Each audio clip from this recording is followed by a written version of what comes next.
हाय। आज का टॉपिक है ओबेसिटी, मतलब मोटापा या आयुर्वेद में स्थूल बोलते हैं।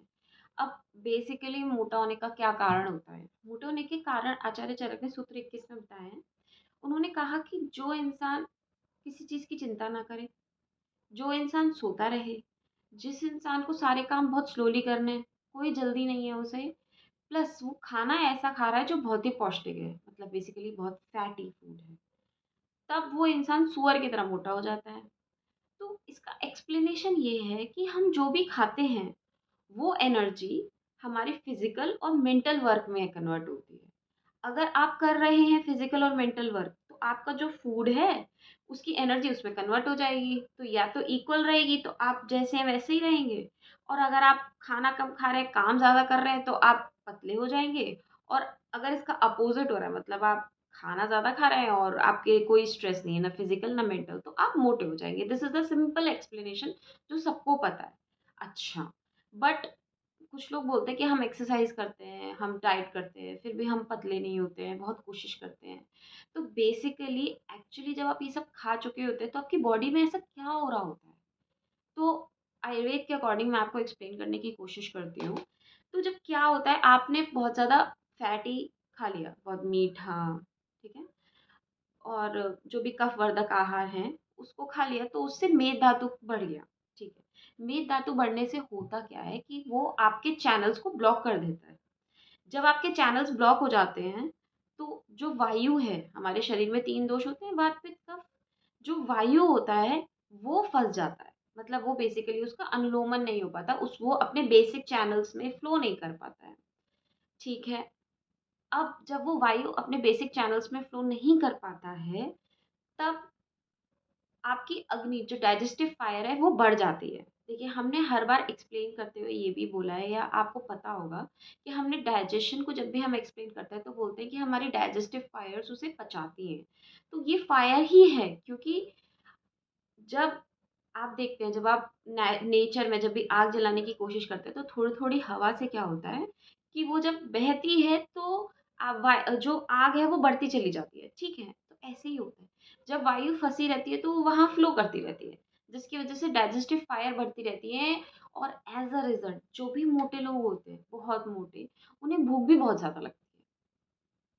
प्लस एक चीज और होती है, जब उनका मेद धातु बढ़ के चैनल्स को ब्लॉक कर देता है, तो बाकी अन्य धातु की पुष्टि कम हो पाती है। इसका एक्सप्लेनेशन इस तरीके से होता है कि जब बहुत ज़्यादा मोटे लोग होते हैं, उन लोगों की हड्डियाँ वीक होने लगती हैं। एक तो ये है कि वो वज़न है इसकी वजह से, प्लस उनकी हड्डियाँ नेचुरली वीक होने लगती हैं। सेकंड चीज़, इन्फर्टिलिटी के केसेज़ उनमें ज़्यादा आते हैं। उनके फेस की कांति जो होती है, एक ग्लो होता है, वो कम हो जाता है, उनकी एनर्जी लो हो जाती है। ये सब हमारी धातुएँ ही तो करती हैं, हमें पुष्टि, हमारी एनर्जी मेंटेन वही तो करती हैं, तो वो नहीं कर पाती हैं। ठीक है, हो गया। आप मोटे हो गए, अब आप क्या करें? ये सॉल्यूशन बताओ। ज्ञान तो बहुत दे दिया, ठीक है। एक्चुअली ज्ञान देने का कारण है, देखिए, आप इस समय पे अगर लघु लघु अन्न खाएँगे, मतलब जो हल्के अन्न खाते हैं, जो फिर डाइटिंग होती हैं या मिलेट्स होते हैं, ये सब इस समय खाने से आपको नुकसान होगा, क्यों? मैंने आपको बताया है ना, अग्नि बढ़ी, वात बढ़ी हुआ है, वायु बढ़ी हुई है, तो वो अग्नि को और प्रदीप्त कर रही है। तो ये जो आप हल्का खाते हैं ना, वो चीज़ आपकी बॉडी को खुद खाने लगती है, ठीक है? अब मैं इसमें जो फास्टिंग है उसके अपोज़ में नहीं हूँ, वो बहुत बेनिफिशियल है, उसके बारे में हम बाद में बात कर सकते हैं। बट इस समय जो आप, अगर आप मेदस्वी हैं, आपका फैट बहुत बढ़ा हुआ है, तो इस केस में जब आप नहीं खाते हैं तो प्रॉब्लम्स होने लगती हैं। तो क्या करना है बेसिकली? बेसिकली ये करना है कि जो वायु आपकी फँसी हुई है उसे पहले निकालो। उसे निकालने के लिए वात अनुलोमन सबसे बेस्ट करती है हरित की, और हरित की होती है त्रिफला में। तो moral of the story is, first step है पेट साफ करो। ठीक है? अगर पतला होना है तो पेट साफ होने की ज़रूरत सबसे पहले है। ठीक है? त्रिफला आपकी उसमें हेल्प कर सकता है। फिर आप खुद भी कैसा खाना खाना है आपको? आप देखिए, आपको खाना है जो गुरु हो, मतलब पचने में भारी हो, लेकिन अतर्पक हो, मतलब बहुत ज़्यादा फैटी ना हो। तो आप क्या कर सकते हो? एग्ज़ाम्पल, जैसे कि गेहूँ या फिर चावल, उसको आप रेत में या नमक में भून के फिर खाइए। ठीक है? तो वो हैवी, बट आपने उसको क्या किया, उसको आपने ना छौंक लगाया ना कुछ भी किया, आपने उसको इस तरीके से खाया, ठीक है? दूसरी चीज़, आप सैलेड्स खाइए, जैसे कि राजमा हो गए, चने हो गए, काला चना, काबुली चने ये सब, आप उन्हें भिगो के बॉयल करके उसके सैलेड्स बनाइए, ठीक है? मतलब सैलेड्स प्रॉपर खीरे के साथ, ककड़ी के साथ काट के और भी आप जो भी चीज़ें उसमें मिलाना चाहें आप मिला सकते हैं, नींबू मिला सकते हैं, थोड़ा-सा नमक डाल सकते हैं, प्रॉपर टेस्टी बना के आप उसे खाइए। इससे क्या होगा, ठीक है? इससे ये होगा कि आपकी अग्नि सैटिस्फाइड रहेगी बिकॉज़ फूड जो आप दे रहे हो वो उसके लिए उसको सैटिस्फाई करे। But at the same time उसमें फैट नहीं है, क्योंकि फैट नहीं है तो वो आपकी बॉडी में फैट ऐड नहीं करेगा। तो दोनों चीज़ें हो गई। अब ये चीज़ आपको कब तक करनी है? ये चीज़ आपको जब तक करनी है, जब तक आपको ऐसा लगे कि हाँ, मेरा पेट अब क्लियर होने लगा है, फैट मतलब पेट साफ़ होने लगा है और दूसरी चीज़ आपकी भूख कंट्रोल में हो गई है। एक मोटा आदमी जानता है कि उसे भूख कंट्रोल में होना क्या है और हर समय भूख लगते रहने का प्रॉब्लम क्या होता है, ठीक है? जब आपकी ये प्रॉब्लम सॉल्व हो जाए, देन आप मिलेट्स पे जाइए।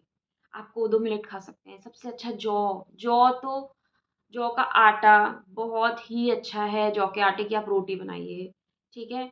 आप जौ को पानी में डाल के बॉयल करके उसके पानी को पीजिए, वो भी आपको बहुत हेल्प करेगा फैट लॉस करने में। आप मैंने आपको क्या बताया, आपको कोदो बताया, कोदो आप खा सकते हैं, उसके बाद मूँग की दाल खा सकते हैं, आप अरहर की दाल खा सकते हैं, परवल की सब्ज़ी खा सकते हैं और एक बहुत इम्पोर्टेंट चीज़, पूरी संहिता में एक चीज़ बहुत इम्पोर्टेंट बताइए, कफ को काटने वाला मधु होता है, मधु मतलब हनी होता है। बस चैलेंज आज का ये है कि आप उसे ओरिजिनल ले आइए कहीं से। ओरिजिनल हनी का मतलब जो बेसिकली पेड़ पे छत्ता लगा है, वहाँ से आया हो, उसमें चाशनी वगैरह ना मिली हो, मतलब ये आपके ऊपर डिपेंड करता है कि ये आप कैसे अरेंज करें, बट ये एक बहुत इम्पोर्टेंट चीज़ है। आप उसको लीजिए, आप उसका शरबत बनाइए। आप हनी को सबसे पहला रूल ये है कि गरम नहीं करना होता है, बिल्कुल भी जो कहते हैं सुबह गरम पानी में नींबू और शहद डाल के पीजिए, बिल्कुल गलत है, गलत, गलत, गलत।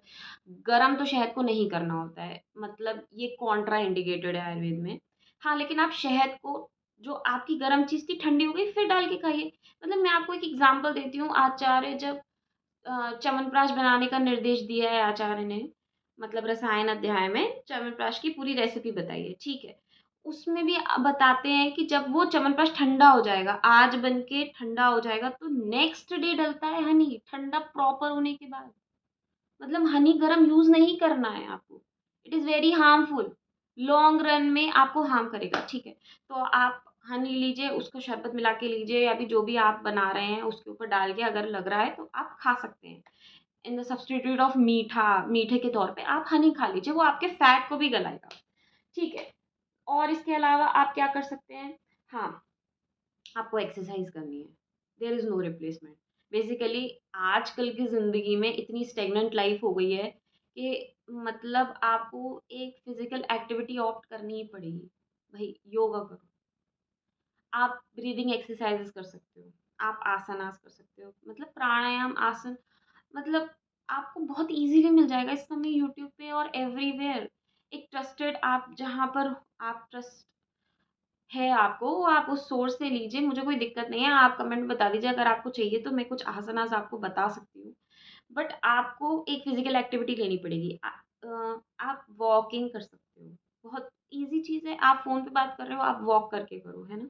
जब भी, मतलब ये तो हमें बताया जाता था और ये बहुत ही इफ़ेक्टिव होता है। प्लस छोटे डिस्टेंसेस के लिए आप वॉक कर लो, आप एस्केलेटर मत लो या आप लिफ्ट मत लो, आप सीढ़ियाँ चढ़ लो।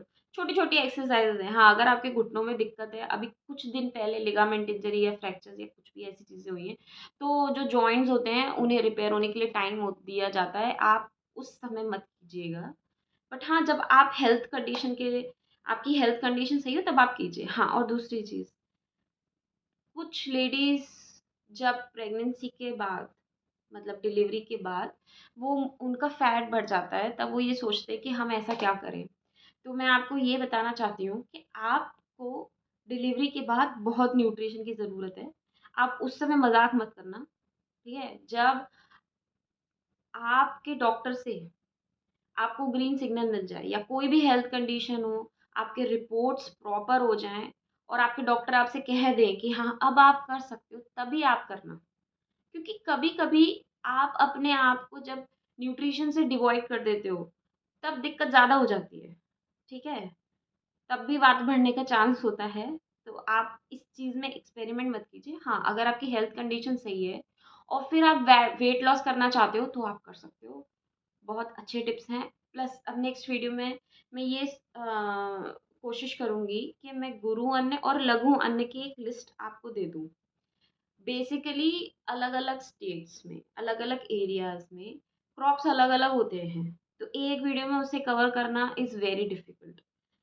प्लस हर एरिया में ऑयल्स अलग यूज़ होते हैं, हर चीज़ अलग यूज़ होती है।